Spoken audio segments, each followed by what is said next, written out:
Welcome to the Human Experience Podcast, the only podcast designed to fuse your left and right brain hemispheres and feed it the most entertaining and mentally engaging topics on the planet.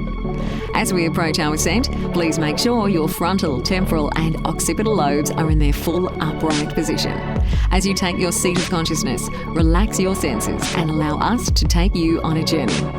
We are the Intimate Strangers. Thank you for listening.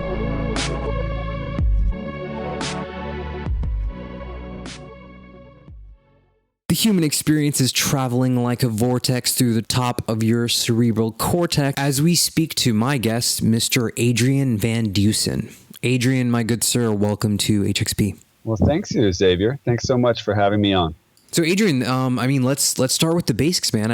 I love the work that you're doing, but why don't you just kind of tell us about your background and let's set the foundation for this conversation. Okay. Yeah, I think it's first important to just clarify I'm self-taught because in this field, who I mostly work with are mental health professionals and doctor types with degrees. And my approach to this has been as a learning person, someone who teaches. And so I got into neurofeedback, which is we'll talk about in a minute, in 1995. My father, in fact, he had a training center, which was looking to help people with ADD or attention deficit disorder, but without medication. And that was at that time, and still is sort of shocking to think that one could overcome such a difficult problem without having to take any pill. I know this is the model that we're in these days. So I was sort of literally, you could say grandfathered in or fathered in to the field, and began studying with some of the brightest minds of the area. That was 1995. So it was really intensive from 95 to 1999, where I ran one of his attention development centers in Atlanta, Georgia. And basically, you could say really also did all of the necessary tests on myself. I was a person who was skeptical at first. And by applying the technology and the techniques to myself, I learned so much about myself that it helped me heal my body when I had a terrible orthopedic accident. It helped me work in health, physical health and mental health through the power of visualization that was quantified. A lot of us work with visualization, but do you know the signature of that in your body? And if you know that signature in your body and you can feel it in your body, you become very effective in that process of visualization and materialization. So it seems like this is something that you were incredibly passionate about, you got into, you started learning about, and you moved forward with because you really thought it could help you and other people. Well, it's one of those things in life. Your work comes to meet you. So actually in 1999, after having worked with well over 200 children and having seen some amazing results, of course, and in myself as well, I decided that I would step away from that work and go back to more natural practices, gardening and farming and whatnot. And so when I did, lo and behold, my neighbor, her daughter was a person who had autism. And another fellow was a 12-year-old boy who had cerebral paralysis and was sort of locked into his body. And I just happened to have a biofeedback unit, and we just happened. You see what I'm saying? I carried the track forward organically. Even though I tried maybe to go away from it, the work followed me. And so I've come to accept that for really the past decade and a half, that this is my life's work. And from that, I've been able to study more. I've been able to have more in-depth conversations with people who understand the brain better than I, brain and physiology, body physiology better than I. And I guess you might say establish a position for myself as a teacher in the field now. So let's just define neurofeedback. I mean, how would you define what neurofeedback is? Okay, I'll let you know right up front. I'm a person who uses analogies, so I'm not going to use a lot of big words. I will call it a mirror for the inside of your brain. We can see ourselves in a glass mirror. We can see not ourselves, but our physical appearance in a glass mirror. We can arrange our hair. Anyone who's ever had to shave or put on makeup knows how important a glass mirror can be.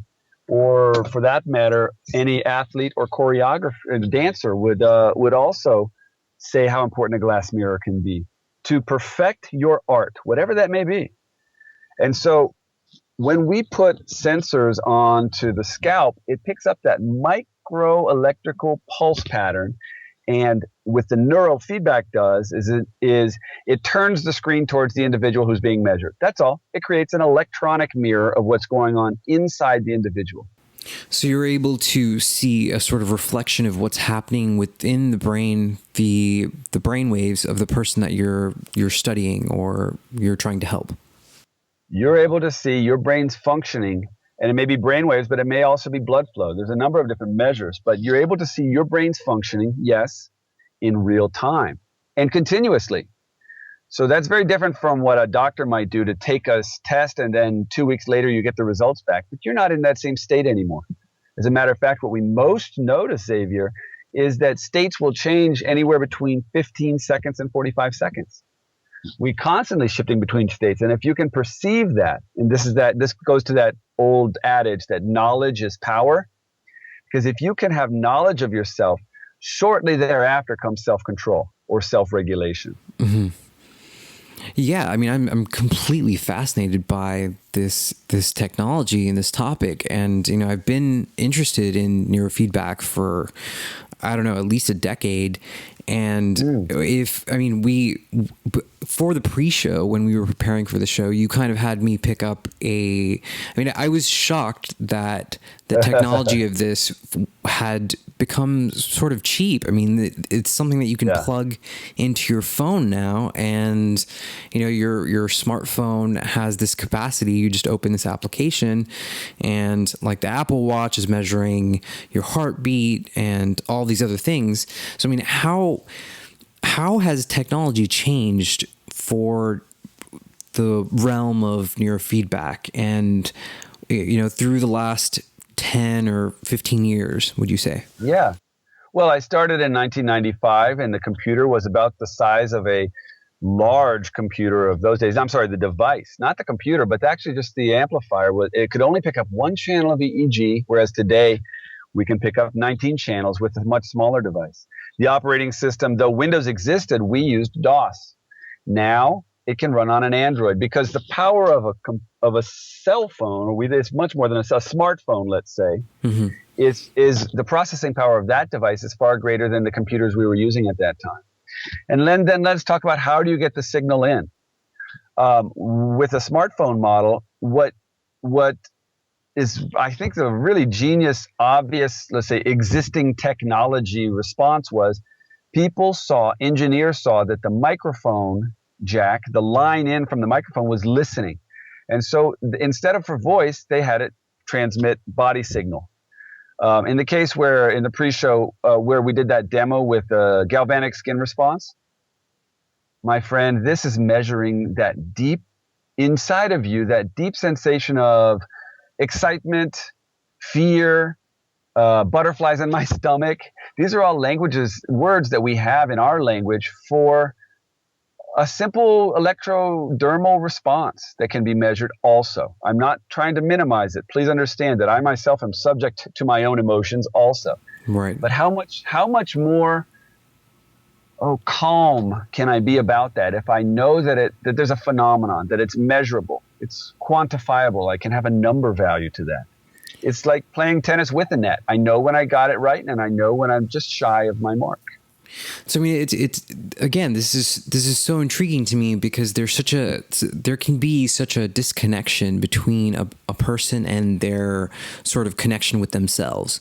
So this type of technology, and you mentioned GSR, galvanic skin response. Can you get into that a little bit more?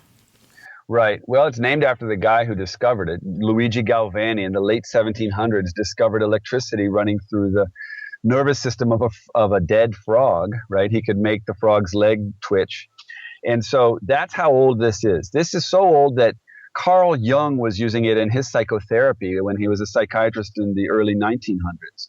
These days, the same physiology still applies. I mean, we haven't changed. The technology has changed to catch up, let's say, but we haven't changed. It's basically measuring, okay, I'll give you an example in real world. You know, when you shake someone's hand and they've got that kind of clammy, sweaty palm, and you say, that person's nervous. Immediately you make a quality judgment about their emotional state. Well, it actually is kind of true. And what the galvanic skin response does is it's basically two metal, any kind of metal will do. We usually use silver chloride electrodes because of the conductance value. And we're measuring how much resistance there is between one electrode and the other, one sensor pad and the other, right? What happens? When a person's hands gets a little bit sweaty, that reduces the impedance. It makes the signal pass better. And so we're able to gauge this line graph that goes up and down over time. We're able to gauge the present state of the person and also be able to, not us, not the professional, but the person, him or herself, can see his own emotional state on the screen. We don't know the quality. We don't know what the person's thinking or if they're happy or if they're angry. Mm-hmm. That can't be quantified, but we do know the quantity. We know how intensely they're feeling it, right? Mm-hmm. It's just measuring sweaty palms. It sounds funny, but it's using the simple biological phenomenon, and by measuring it over time, we start to see that there's a fluctuation. There's an up and a down that relates to my thoughts and emotions. But it's a simple technology. So you make it sound so easy. It's just an electrical signal that your skin is kind of sending out based on emotional factors. Yeah. Wow. Okay, I'll give you even more down-home example. This is for the do-it-yourselfers out there. You can't go to Radio Shack anymore, but you can buy a VU meter. You can buy an impedance meter. Then turn it to 10,000, right? Milli, right? 10,000 or 10,000. You're going to be amplifying the signal. And then hold on to each one of those little metal rods, and you will see that the needle will go up and down, or that number will change. Mm-hmm. It's simple electrical impedance. It's basic laws of electronics or electrical laws that we're able to perceive in our own bioelectrical body. And that, like you said, Xavier, that tells us about ourselves. Okay. I'm starting to get a picture here about what this is. So, how long would you say a typical neurofeedback session could last? And, what are some of the type of effects that I'm going to be experiencing while I'm in a session? Okay. Yeah, a single session will basically be as good as looking at yourself in a mirror one time. But if you want to get good at something, you have to practice over and over again, right? Practice makes perfect. So a single session will last anywhere between a half an hour to an hour, and you'll spend time in front of your mirror, usually with a goal. Since you have a moving line on the graph that represents you, we can also have a top end of the graph and the low end of the graph, and you can start to gauge yourself in space and maybe set a goal for yourself. Let's say I'm going to make that line stay towards the top of the graph. That you'll have some practice in that half-hour session, but you're going to want to come back to that another time. Let's say another time in that week, and through the principle of learning principles, repeat, observe, adjust, and perfect. Right, so that it becomes learned. It becomes a second nature. That protocol, which is different from a session. You see, a session is a 30-minute time period. A protocol will oftentimes be between 10 to 20 sessions when someone is just trying to, let's say, get to understand themselves and get better control over their somatic or psychosomatic processes. And if we're talking about a person with autism, or let's say a person who has epilepsy, that is organic in some senses, and so it will take 40 hours or 40 visits, right? A person doing it at home will get you get what you pay for in that regard. There are some really high-end 19-channel arrays that a person can go to a professional and even have insurance pay for to overcome some major issues, like I spoke of a moment ago: autism and epilepsy and ADD and depression. And then there's also a simple device that you can buy for $200, and it'll talk to your smartphone, and that'll give you a general sense of your state of calm and how to hold your attention longer without any, let's say, overcoming problems. It's personal enhancement. In any case, you're going to want to, as they say, rinse and repeat, right? Do the session, take some time off, get a feel for how you are implementing it in your own life without any sensors. It's like training wheel model. You put the training wheels on, you get a sense of internal balance, then you take it off and see if you can stay balanced on the bicycle anyway. So you train, then take a couple days off and practice on your own, just mentally. And then you go back and train and see if you improved. And over time, you'll have little data points that will show you a genuinely measurable, acceptable by every neurologist in the world. It's the same technology, measurable output of how you have changed or dynamized, made yourself more self-regulated, self-controlled. If we can just get into the science of this a little bit. I mean, are you measuring, is this the amygdala that you guys are sort of calculating and measuring the emotions that, you know, we're processing? Is it the prefrontal cortex? I mean, where is all this electrical activity occurring in the brain? Wonderful. Okay, it's occurring all over the brain, and it's well, the first term that I should give you in the scientific approach to this is electroencephalography. That's graphy is the writing. So the writing, the electrical writing of the encephalon of the brain. It's just measuring basically amplitude and frequency of the brain's electrical signal. Okay. Now, because of the nature of this capturing, there's a lot to it, but you know, neurons on a globe, our head is a globe. It's kind of round, right? So the electrode is sitting on the not the cortex itself, but actually on the scalp, right? Right. So the electrode is sitting on the scalp, and it is going to only pick up the field potential, the electrical output of a neuron that's perpendicular to it. It won't even see the ones that are parallel to it. Right. And also it only picks up those neurons that are non-myelinated. We call it gray matter, the cortex. It's about 1 millimeter or not, well, 5 in a very smart person. But the thickness of the cortex is very, very small.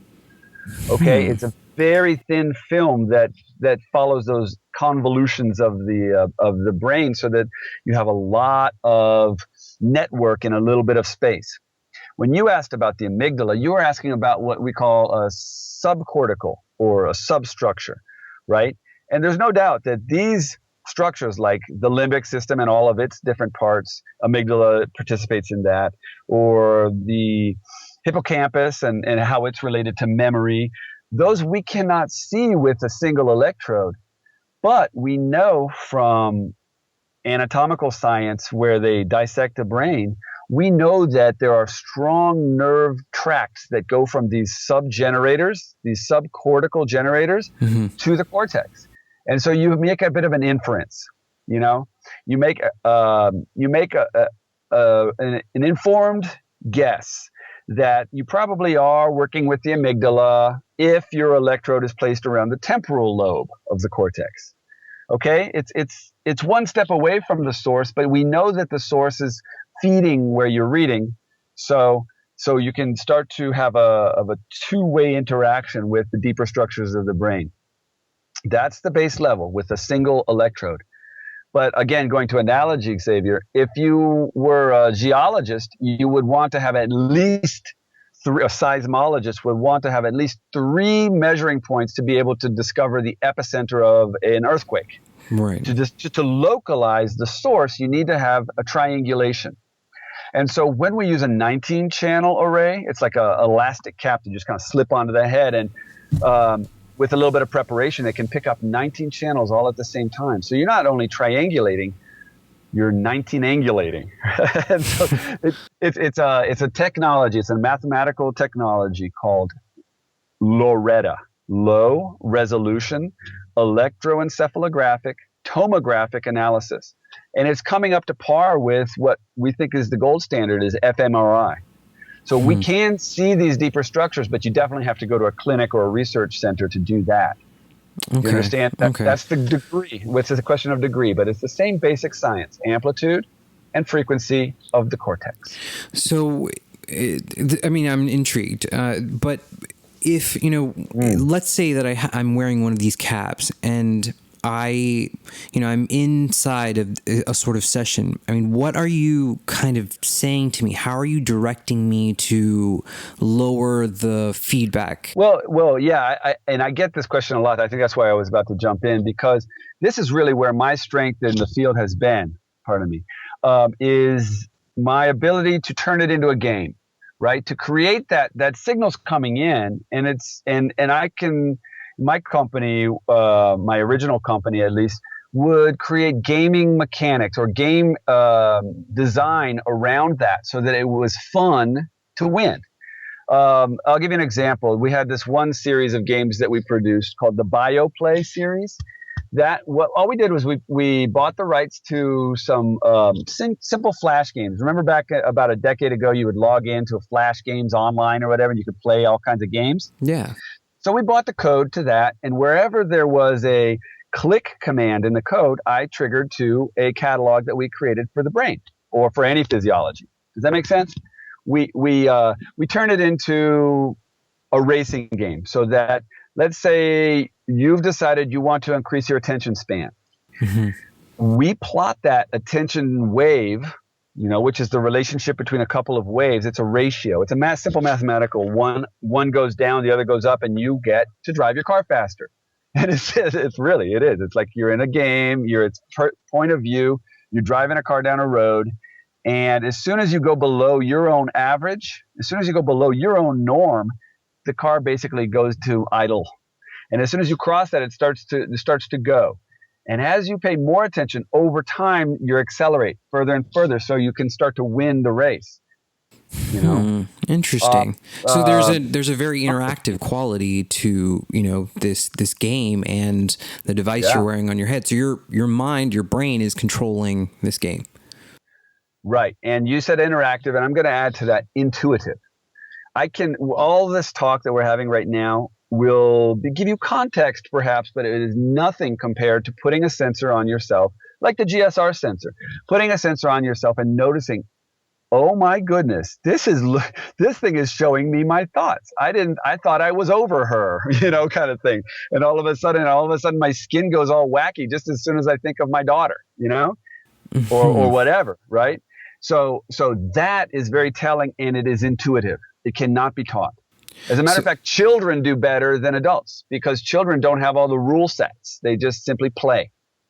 Okay. So, could you say that the body stores emotions, stores trauma, and maybe perhaps there's a kind of disconnect between the conscious mind and your body, and when you're in this sort of session and you have this thought about perhaps an ex-girlfriend, you have this emotional response, an emotional trigger, and you see that through, either GSR or one of the brainwave kind of signals. Right. There's different tools for different jobs. And if we're talking about the emotional, I would say the GSR is the most directly clear measure of emotional content, whereas cognitive processes or listening or creative thought, different states of mind, those are they're better served by an electroencephalogram. So it depends on neurofeedback. So it depends on what you're trying to get at. And then to your point of, does the body store trauma? Not only trauma, but it's stored in my point of view. And there's a lot of evidence that points to this. I immediately think of David Berceli's work, right? But there's a number of other people that also work on how the fascia, the connective tissue, will hold on to memories, right? And so what is pleasure? If we're talking about a negative sensation kind of locking up areas of the body or being stored in the body, maybe it's pleasurable to release those, right? Yeah. Right? And that the pleasure is the unlocking of that in a physical sense. And that can be had through gross motor. It can be had through refined, sophisticated feedback mechanisms as well. I will say, though, that in neither of those cases, a medication was necessary. Or you understand what I'm saying? The exogenic model, I think, is starting to be called into question, where there's some outside influence on me. And instead, we're moving towards the endogenic model, where the person has all that they need within them to enhance, advance, heal. You see, right. They need to be put into contact with that, in which this is the power of the feedback, is that suddenly they have a really enhanced awareness. It's self-awareness on the cellular level, the neuron level, right? And so that awareness then, with practice, becomes control. That's beautiful. That's the most amazing thing I've ever heard. It's really simple. It's almost too simple. Remember, I talk in analogies. There's a lot of science to back this up. I'm trying to make it understandable, and enjoyable for that matter. I mean, why do you think it seems like neurofeedback is kind of under the radar and not many people know about it? Not many people really talk about neurofeedback. I mean, is this because of our sort of Western pharmaceutical kind of society where it's easier to take a pill versus kind of go into a neurofeedback clinic? Exactly. And that's why I say the exogenic model is starting to fall by its wayside. I don't know if you know, but there are now, I can't quantify it, at least 3 major international pharmaceutical laboratories who have pulled all development funding from mental health disorder medications. They just find that it creates too many side effects. It doesn't have the positive effect, durable positive effect that they've wanted. And so they're getting out of this field. And so, yes, they don't know about it. We don't know about it right now because Ciba-Geigy in the 1990s had a $1 billion per year marketing budget.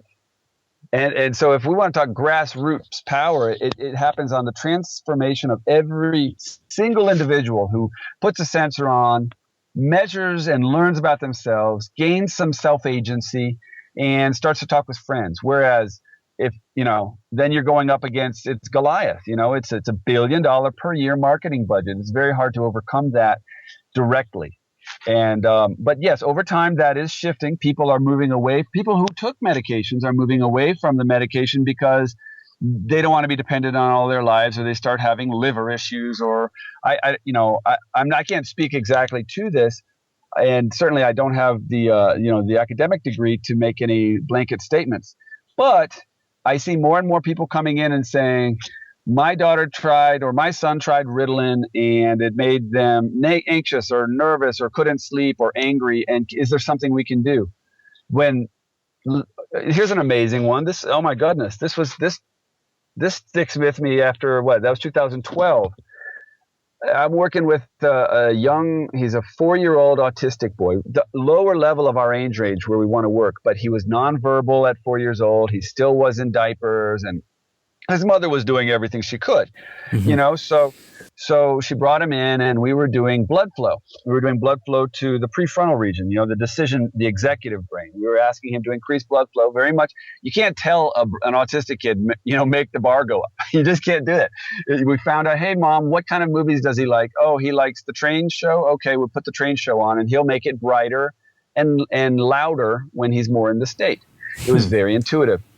3rd session, he walks out into the waiting room, and his mom's there waiting for him. He says, Mommy. This seems like nothing, but she just started bawling, crying, and hugged her baby and was shuddering there. And, it was the first time in his life that he'd said her name. And that he's building a foundation that he will grow from. From that one word, 2 will come, sentences will come. I haven't seen him for 4 years, so I don't know where he is now. I know that he was in a normal school when he left. He was potty trained, and he had a vocabulary of well over 100 words. Because the brain is looking to be flex. It's looking for the opportunity to interact. That's the essence of neuroplasticity. Mm-hmm. The body teaches the brain how it should act, right? But if there's no link there, in that case, there wasn't a sort of a cause-effectual link between what's going on in my body and how my brain will adjust to that. But we helped that link happen. Well, he can take it from there. You see, that's durable. That's and she cried. She thanked us. I haven't gotten a Christmas card last year, but she did it for a couple of years. It feels really good. It feels really good. And when they say you saved our family or whatever, I have the joy of being able to say, well, your child did it all. All I did was put the sensors on and I got out of the way. And that's that very empowering sense that can be gained by an endogenic model of healing or learning. Yeah, it really seems like that's quite a dramatic, story about this autistic child, and I really feel like this should be given more attention, which is why you're here. I really feel like neurofeedback is something that people should know about as a tool to use to help themselves. I will say this is not a polemic issue. This is not something that people disagree about. It is something that certain vested interests try to keep quiet, but they cannot question the data. We're able to use EEG signal, and we're able to show changes over time, and we can have wait lists that show that they don't, and then we can do sham false feedback and show that they don't. Yeah, there's no question to the validity of this stuff. It's just more of a question of how many people ask for an interview, how many people, it is, what you're doing is so powerful because a podcast lives a long time on the internet, and hopefully sometime, maybe today, maybe a year from now, someone will listen to this and say, oh my gosh, that's me. I have epilepsy and I really want to stop taking medication. I really want to drive a car sometime in my life, Right. And so this voice, may it carry forth well beyond my life. That's my hope, is that the work can live on in practice. Let's switch gears back to kind of the research and, what it's teaching us about the brain. You mentioned neuroplasticity, and can you get into sort of what that means? Is this the ability of the brain's ability to learn? How do we define neuroplasticity? Yeah, well, the word is a good one because it does define it for you. Plastic is flexible or malleable, and so that's the term. Way before the material was invented by some chemical company, the term plastic, it means malleable. And so it's the malleability of the neuron. Let's look at a single neuron. Think of it like a tree, as I use analogies, where the nucleus is the root of the tree, the axon, where the electrical signal crosses, is the trunk of the tree. It's a larger body, and then you have all these branches, right? And those are called the dendrites. Those the number of dendrites of any neuron are going to change. A newborn baby has millions more neurons than a 20-year-old adult. However, each neuron has very few dendrites. And so neuroplasticity, or the malleability of the neuron, is based upon what that child, now we get into spiritual stuff, based upon what that self is wanting to do, be it crawl, roll from your belly over to your back, whatever it is, that body is going to create a demand, and the neuron will start to make a new bud, and it will branch off to reach another neuron, in this case a motor neuron, and they will form a synapse. They will not touch, but they will come close enough to each other that the electrical signal will be able to reach across, and almost like a forest who you can hardly see the sky because it's so dense that the branches are almost they're not touching, but they're covering up the sky, right? That's a similar analogy. That's a well mature forest will close out the greater part of the light of the sky, whereas a new forest is just some saplings with a few little branches going off, but they don't communicate with the forest, right? Yeah. So a neuron is a tree in that analogy. And as it grows, it specializes to fill in those spaces, to try and make the most dense network possible. Now that applies in both directions. So they say neuroplasticity, one of the favorites that I think Candace Pert is famous for, is neurons that fire together, wire together. That's neuroplasticity. And also that neurons that don't fire together, they break their connections. If that's like you learned a language when you were 16, but then you didn't use it for 10 years, then when you go to that country, it's like, oh my gosh, I can't remember anything I learned in high. That's the other side of neuroplasticity. It's more like the atrophy model, where if I don't use it, there's no blood flow to those neurons. Those dendrites will sort of, they will kind of decay, or they will kind of weaken and break their connections. But wherever there is a message passing, that neuron network will stay strong. That's the principle of neuroplasticity. I say it's a lesson that our body gives to our brain. Because, and there's a reason I'm saying this, Xavier. The lesson that our body gives to our brain is, I need to touch the tip of my finger to my nose. Well, when I tried it the first time, it didn't work. I probably poked my ear. You know what I mean? It just didn't work. But over time, repetition, I started to get it so I could do it with my eyes closed. I could do it at any time, right? That's the body telling the brain that it needs to have a network that connects nose sensation with fingertip sensation. And once that's established, it becomes easy. It becomes second nature. Now, but it always has to have the body in the middle. Now, what we do with neurofeedback is something entirely new for the brain. We are creating the brain has no proprioception. I don't know if you know this, but most brain surgeries, the person is actually awake under local anesthesia because they need the person to respond and say, well, did you feel that? Not feel me poking your brain, but can you feel that in your whatever? Mm-hmm. Did the eyes twitch or whatever, so they can start to see that in the waking person. Mm-hmm. But the brain can't feel itself. That's what I'm getting at. The brain cannot feel itself, so the brain does not know itself. It knows inputs and outputs. It's receiving from the body. It's sending out as signals of action to the body. But when we put a sensor on the scalp, we amplify the brain's own signal, and we feed it right back in through the eyes and the ears as light and sound. Suddenly, the brain has its own proprioceptive device. And very quickly, neuroplasticity can take effect in the way that you want it to, very, very specifically. You've created a program that's asking the brain to move in such and such a direction, and you can just sit in the chair and do that. That will make changes in the brain. It's been shown with fMRI. It's been shown with CAT scans.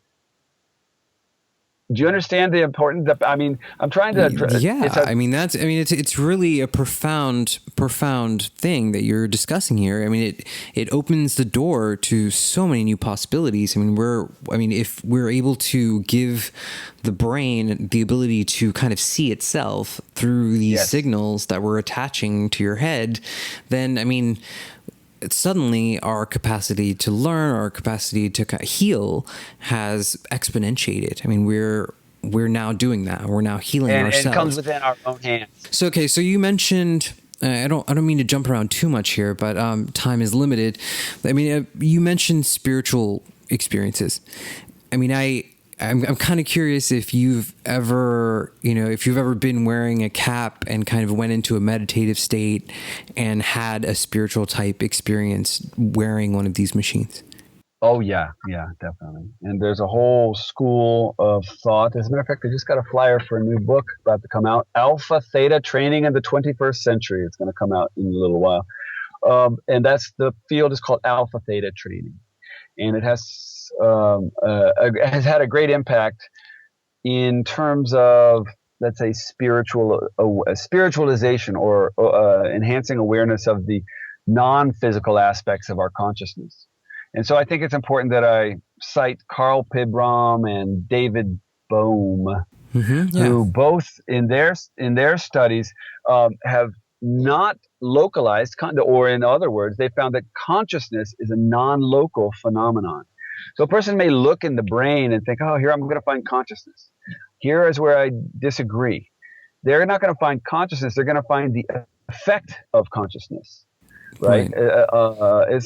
It's not the cause. As a matter of fact, neuroplasticity speaks to it. You have this, in my view, spirit that entered a body of a newborn child, and that spirit is trying to figure out how to drive that body, like we're trying to figure out how to drive a car or an airplane or something, but it's intuitive, and it's a trial and error, or error and trial, and keep going until you get it. But when a person is doing neurofeedback and they have this internal enhanced awareness, I will not say that they're seeing just their brain. How can I make that more clear? Their observer is waking up. The eye, the big eye, the self, that is slightly elevated, outside and slightly elevated. So you ever been in this? Everyone has, but I'm going to say it this way. Have you ever been in an experience where you're in a discussion and you can almost see yourself speaking with the person, and it might be a difficult discussion. You say, if I say this, I'm going to get the wrong response, right? And you're able to hold back. That's the observer who's actually commenting on the real moment that your physical body is in, right? So we're doing that all the time. This is enhancing our awareness of that voice, of that observer or that self, right? And so one time when I was very young in this process, I might have been 24 years old, maybe, something like that. And I had a new puppy dog, and he had parvo virus, and he was either going to die or live that day. It was one of those things. And so it was after my regular work day. I put the sensors on myself. I turned on an alpha theta protocol where I was trying to go from an awake state, not to a sleep state, but right at that line between wake and sleep. Something where, like, standing on the bridge so I could pull from the subconscious into the conscious. And I was holding in my mind, these techniques. We're on the human experience. But the holding in my mind an image of my dog healthy. Right. And so over and over and over again, I was imagining my dog running up to me as I walk in the door and trying to, and going up on two legs and trying to lick me. Right. That was the image that I had. Well, I had a 20-minute session. I had that experience of kind of like, okay, I'm thinking. All of a sudden, I'm not thinking. I'm out of it. I'm not in the room anymore. Wow. And then I came back because the session ended. But I had held, every time I kind of came back, the feedback would go boom whenever I was crossing over. Wow. Yeah, so the sound environment was telling me where I was in that space between awake and asleep. And I had to sort of ignore the little dong sound because that would actually call me back to an awake state. So I could hear it as a background noise, disappeared. But every time I came back to awake, I put that image of my dog. Don't you know? And this is the beautiful thing about this. And this is only one of many examples. But when I got back home that evening, my dog, who was either going to be dead or alive and sick, was neither. My dog ran up to me, jumped on his hind leg, went up on his hind legs and tried to lick me. I mean, exactly as I imagined it. Wow. So I don't know if I created that reality, if I tapped into that potential, or if I was able to hold a space. There's a lot of language we could use for this.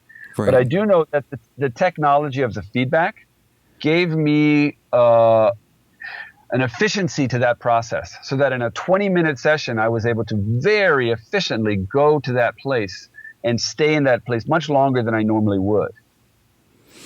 Yeah, I mean, it seems like such a powerful tool.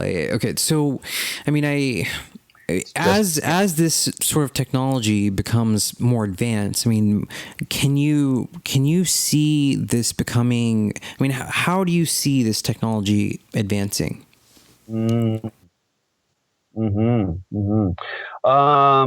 talked a lot about the brain, and let's remember that a very unique and I would say influential organ in our body is also the heart. And your phone can actually pick up your heart right now just using the camera and the flash feature. It just lights up the fingertip. You put your finger over the camera. It's reading the light quality. And as it gets darker, that means more blood's pulling through going by the camera lens. So you can pick up your heartbeat. That gives you a channel in to pick up a simple signal, but a very powerful signal. Profound self-awareness can come from heart awareness. And so what I see happening is, because your phone is also a international communication device, right? Suddenly we have the potential to have a network of hearts. That's what I see happening. It become quite simple to do, not very expensive, low barrier to entry, as they would say in a market sense. But that does offer that interface to people so that they can first and foremost get a sense for their own heart, and then connect with a network of hearts and build a global empathy network. That's where I see us using this. Wow. And obviously, and let me complete this thought, because we cannot be dependent on our technologies, right? We come before our technologies. Our technologies serve us. So we cannot be finding ourselves serving our technologies. So in the model the gaming mechanic that we've putting it in place, there's an inherent instability. The signal drops out every once in a while. And so the person who's there trying to connect with other hearts around the planet has to know that even if the signal goes out, they're not disconnected. They have to know how to connect, how to feel that connection, and how to also disconnect. It's very important. Yeah. Like it's profoundly important to know that, how to disconnect as well, how to close that off, which we were almost forced to do at one time in our history, but that's in the past. Maybe with this technology, we can safely go about this opening of our hearts in a planetary level, using the technology to kind of help us feel safe or grounded in that experience, and then move the technology out of the way and still have the skill set within us. Yeah. Yeah. Wow. I mean, Adrian, I mean, this is such an amazing conversation. I'm just, I'm pretty blown away by everything that you're sharing here with us tonight. I mean, in closing here, I mean, we've gone from sort of discussing what neurofeedback is to talking about global empathy. So it's kind of like the microcosm to the macro. But I mean, if there's one last sort of thing that you could kind of give our listeners to, what would you say to anyone listening that might need this tool, might not know they need this tool? I mean, what do you have to say to that person? Okay. What you're asking is, I think so much that we've said today. Here's why I'm having a little bit of a hard time coming up with a single, soundbite, because we've said so much of what I think is important within the talk. But so those who, let's say, they don't even have a dime to spend on this, they can still draw a bath and sit in a bath of still water. And what I would say is, go take a warm bath, put yourself face up with your ears underwater, and listen to your heart. Listen to your breathing, and the water will amplify that because your ears will be in that same medium. And listen to that, and notice how your heart will speed up as you breathe in, and it will slow down as you breathe out. Feel the sensation of the water around your abdomen, and notice, you let the water show you how to breathe effortlessly and deeply. Okay? That's a form of biofeedback, right? Another example. Take these examples before you buy your first device and do it in real life. Let's say you're a man let's say you're a woman and you use lipstick. Put lipstick on with a mirror one time and then wipe it off. Then put lipstick on without a mirror and then go back to the mirror and look. How'd you do? This ability to put lipstick on without a mirror is learned because of the mirror. So that's what I want us to be left with, is this sense of personal power. That you may use neurofeedback, or you may use electrocardiographic feedback or galvanic skin response feedback for a period of time, and it's on each of us to learn what we can from that and carry that into our daily lives. Yeah. Wow. It's blown away, man. I really, really appreciate your time, Adrian. I mean, where can people find more about you, like your work, and I mean, the company that you work for? Where can people pick up a device? I mean, give us that information. Okay. Well, I think all of those can be found. The conversation can be had, devices can be found, and, even professional services if they need that. I have a company called It All Is Communication. And the site is itallis.com, itallis.com. If they go there, then we can start a conversation in that sense, and they can kind of kick around the shop if they want to and find some of these more simple devices. Learn a little bit more from a web. The terms on the web would also be, neurofeedback and biofeedback. And my name is Adrian Van Deusen. If you just look up Adrian Van Deusen, as you can see on the podcast, my name is spelled there, then there's a fairly good online bibliography that will get us together, have the conversation go further. Awesome. Can I also thank you for having called me to do this? This was a real nice surprise, and it feels very much in line with my mission. So thank you for having invited me to speak today. Oh, it's my pleasure, man. Thank you so much for being here. This is The Human Experience. We are going to get out of here, and we will see you guys next week.